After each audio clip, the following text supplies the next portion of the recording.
Hello, and welcome to my channel, Reading Little Blue Books Out Loud.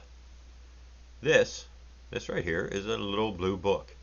It happens to be Little Blue Book number 523, and it is titled Life of Benjamin Franklin, written by John W. Gunn. And let's see if we have a copyright date on this one. Nope, no copyright date. So we'll just get right into it. Life of Benjamin Franklin. Benjamin Franklin has been treated unfairly by popular history, in spite of the fact that every schoolboy is taught to revere him as a great and good man. This, indeed, is the head and front of the peculiar injustice to Franklin.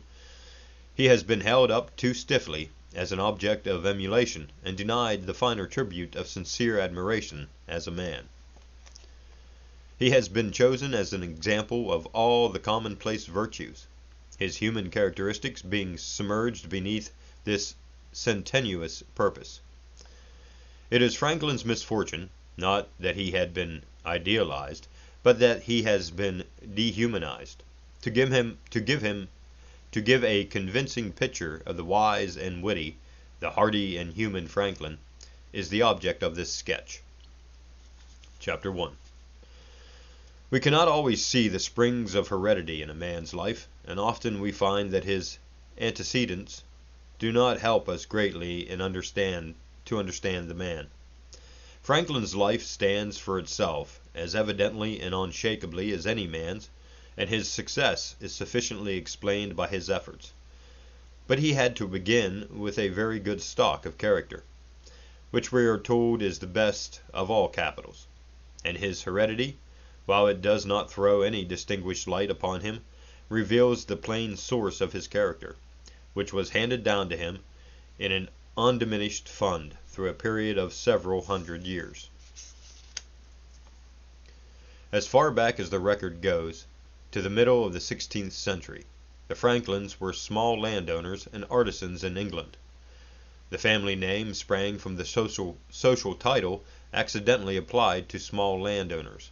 The Franklins were, without any discoverable exception, independent, hard-working, self-reliant people. They had in just the right degree and balance these ordinary qualities that constitute the genius of the common man, and that, transmuted, refined, elevated to a little higher plane without being thrown out of their harmonious proportions, could produce a brilliant and exceedingly able man like Benjamin Franklin.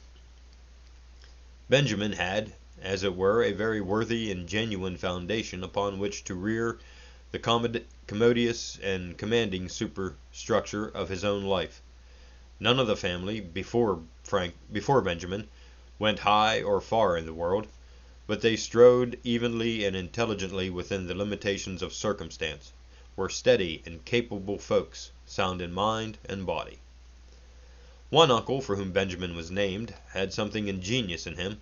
He wrote poetry, contrived a system of shorthand with which he diligently took down sermons, preserving many volumes of them, had a great interest in politics, and a collection he had made of all the principal pamphlets relating to public affairs from 1641 to 1717. Finally, fell into Franklin's hands through the accidental agency of a London bookseller, who was unaware of the identity of the collector. When it was intended that Benjamin should be a preacher, as he was the tithe of Josiah's sons and an apt learner, the uncle designed to present his collection of shorthand sermons to the boy, I suppose as a stock to set up with. The latter comments with somewhat of a smile in his Autobiography. On his mother's side, Benjamin also had a poetic ancestor, Peter Folger, one of the first New England settlers, a godly, learned Englishman. He was called by Cotton Mather in the latter's church history. Wrote some verses in condemnation of religious intolerance and scorning a cowardly anonymity because to be a libeler. I hate it with all my heart. He signed himself with a manly air. My name I do put here, without offense, your real friend. It is Peter Folger. Love of religious freedom, by the way, was a traditional trait of the Franklin family, and in this connection the Autobiography relates a tale that has more than a biographical interest. The family were at the beginning of the Protestant Reformation, and in the Catholic reign of Queen Mary, their faith was put to many trials, says the Autobiography. They had got an English Bible, and to conceal and secure it, it was fastened open with tapes under and within the corner of a joint stool. When my great-great-grandfather read it to his family, he turned up the joint stool upon his knees, turning over the leaves, then under the tapes. One of the children stood at the door to give notice if he saw the apparitor coming, who was an officer of the spiritual court. In that case, the stool was turned down again upon its feet.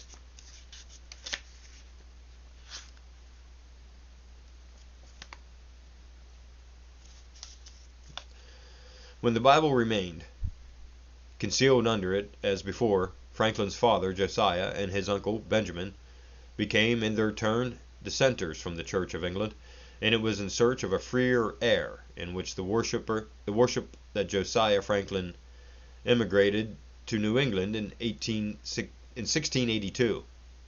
Benjamin wound up the religious evolution of the family as a deist unattached to creed.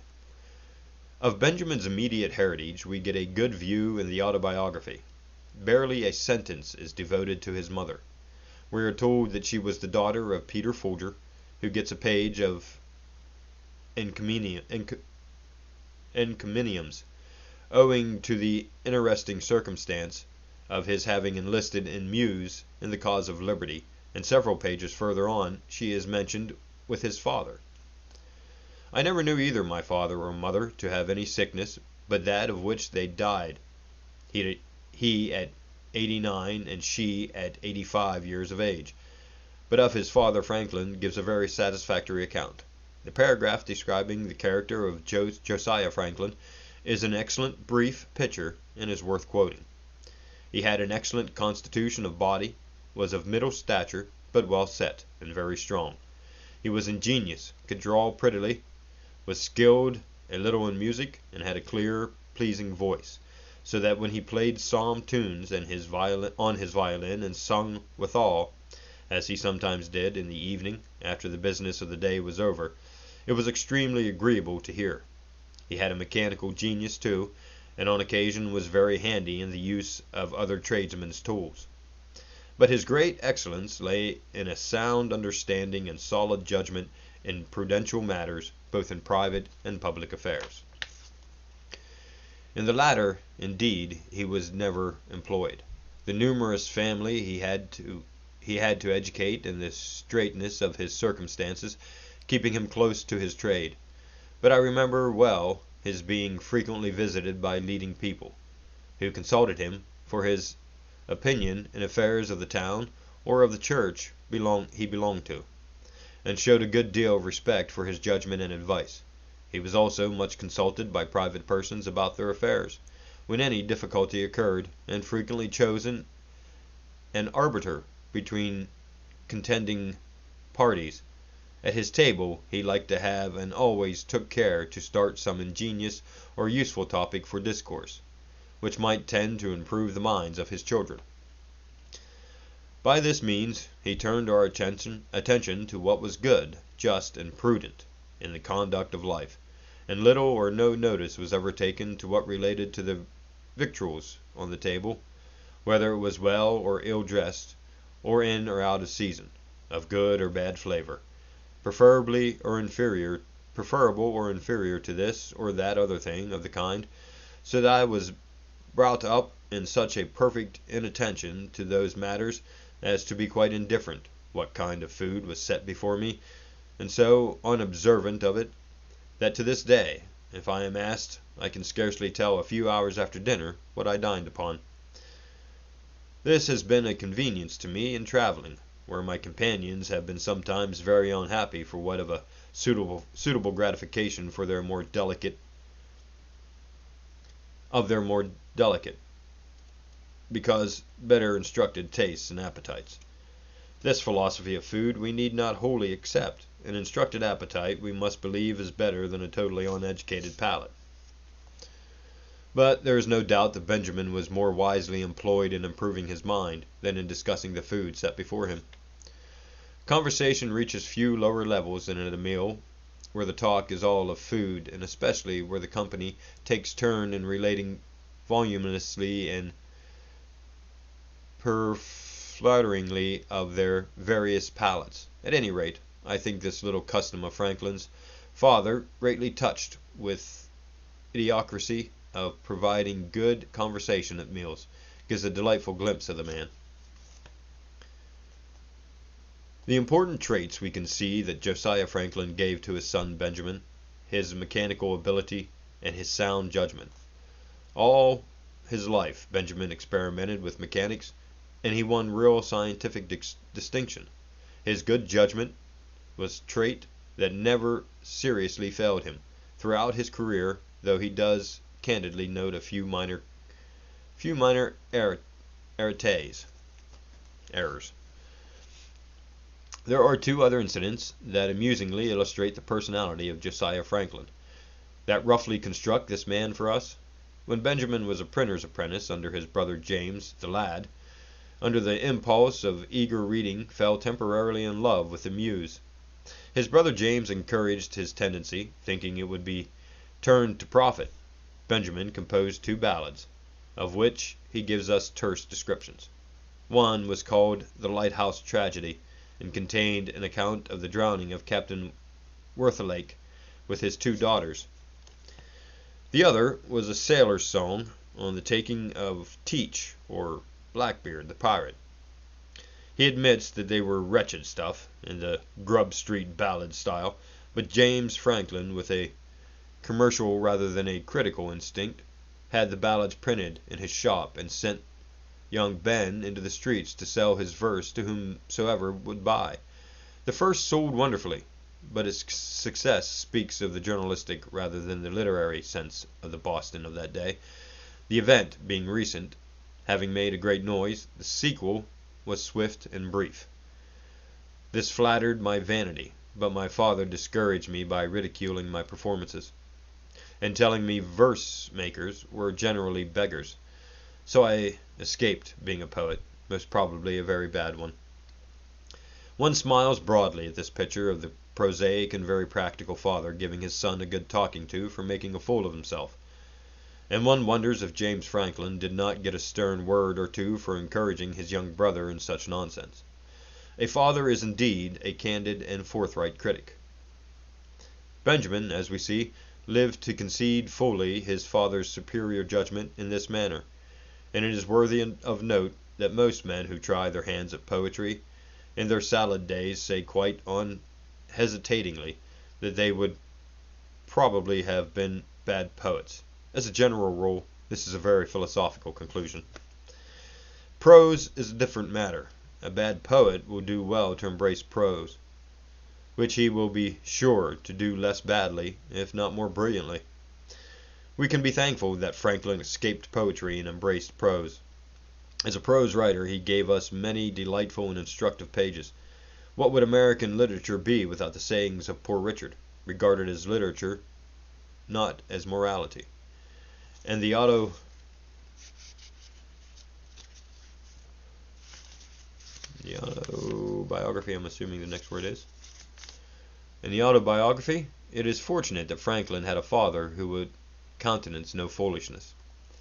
A characteristic opinion which shows the man was delivered by Josiah Franklin on another and later occasion.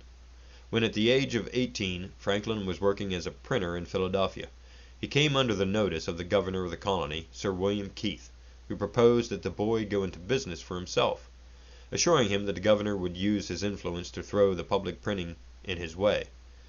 Benjamin, not so impulsive as when he wrote the memorable ballads, doubted quite logically whether his father would help him in such a project. But Sir William was surprisingly urgent, and offered to give the boy a letter for his father, explaining the good points of the proposal. Not long afterward, Benjamin had an opportunity to return to Boston for the consultation with his father, the outcome of which he relates. My father received the governor's letter with some apparent surprise, but said little of it to me for some days. When Captain Holmes, returning, he showed it to him. Asked him if he knew Keith, and what kind of man he was, adding his opinion that he must be of small discretion to think of setting a boy up in business who wanted yet 3 years of being a man's estate. Holmes said that he could in favor of the project. Holmes said what he could in favor of the project. But my father was clear in his impropriety of it, and at last gave a flat denial of it. Then he wrote a civil letter to Sir William, thanking him for the patronage he had so kindly offered me, but declined to assist me as yet in setting up, I being, in his opinion, too young to be trusted with the management of a business so important, and for which the preparation must be so expensive. Chapter 2. Josiah Franklin, as already mentioned, had a large family. He was twice married, having 7 children by his first wife, 3 of whom were born in England. By his second wife he had 10 children, Benjamin being the youngest son, with 2 sisters younger than he. Benjamin was born in Boston on January 6, 1706. All of Franklin's brothers went into trades, and one son, Josiah, had much displeased the father by going to sea. Benjamin himself had a spell of the sea-going fever, of which his father cured him by judicious methods. The ecclesiastical career, at first planned for Benjamin, fell early by the wayside, the father concluding, after due reflection, that it would be too costly to educate his son, and observing, too, that an academic education did not add sufficiently to one's earning power to repay the expense. As a result, Benjamin had a little less than a year at grammar school. Then he was sent to take instruction in writing and arithmetic from a private teacher. Writing he learned readily, but in arithmetic he failed. 2 years of this study completed the boy's schooling, and at the age of 10 he was put to work as assistant to his father, who was a tallow candler and soap boiler. Benjamin did not like this work. Observing his father's dislike, and fearing that he might really go to sea unless he were more suitably situated, the father tried to discover in him some peculiar aptitude, taking him for walks about town to see workmen plying their different trades. It was thought that he might make a cutler, and he was sent to his Uncle Benjamin's son Samuel for a trial. Here he did not stay long, as the cousin expected an apprenticeship fee, which the father was not disposed to give. Shortly afterwards, at the age of 12, he was apprenticed to his brother James, who had about a year before, in 1717, set up a printing press in Boston. The agreement was that Benjamin should serve until he was 21 years old, the wages of a journeyman, to be paid him during the last year of his apprenticeship. His love of reading, says Benjamin, persuaded his father that the printing trade was the one best suited for him. Pilgrim's Progress was a book pursued early, and it so delighted the boy that he collected Bunyan's works in separate little volumes. Next, he bought R. Burton's historical collections, selling Bunyan for the purpose. These latter were small chapman's books, and cheap, 40 or 50 in all. He read whatever came to hand, among them his father's books of poetic divinity,